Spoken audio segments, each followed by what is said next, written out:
கர்த்தருக்கு ஸ்தோத்திரம். இன்றைய வசனம் 2 நாளாகமம் 20ஆம் அதிகாரம் 20ஆம் வசனம். உங்கள் தேவனாகிய கர்த்தரை நம்புங்கள், அப்பொழுது நிலைப்படுவீர்கள். 2 நாளாகமம் 20ஆம் அதிகாரம் 20ஆம் வசனம். உங்கள் தேவனாகிய கர்த்தரை நம்புங்கள், அப்பொழுது நிலைப்படுவீர்கள். இன்னைக்கு உங்களுக்கு கர்த்தர் சொல்கிற ஒரு வார்த்தை என்ன தெரியுமா? நம்பிக்கையாக இருன்னு சொல்கிறாரு. ஆமென். தேவனை நம்பி காத்துருங்க. எந்த மனுஷங்களையோ இல்லை எந்த ஒரு பொருளையோ ஏதோ ஒன்று, உங்கள் நம்பிக்கை இருக்கலாம், உங்கள் படிப்பாக இருக்கலாம், உங்கள் டேலண்ட்டாக இருக்கலாம், அதெல்லாம் எதையுமே நம்பாதீங்க. கர்த்தரை நம்பி காத்துருங்க. அப்பொழுது எந்த காரியத்துக்காக நீங்கள் காத்திருக்கிறீங்க, எந்த காரியத்துக்காக நம்பி இருக்கிறீங்க, அந்த காரியத்தில் கர்த்தர் உங்கள் நிலை நிறுத்தி ஆசீர்வதிப்பார். ஆமென்.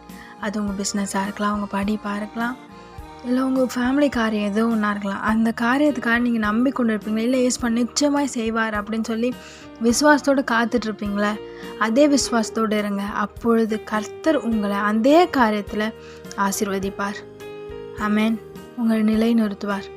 பயப்படாதீங்க. கர்த்தர் உங்கள் கூட இருக்கிறார். கர்த்தரை நம்பி காத்துருங்க. நிச்சயமாக ஆசீர்வதிப்பார். ஆமென்.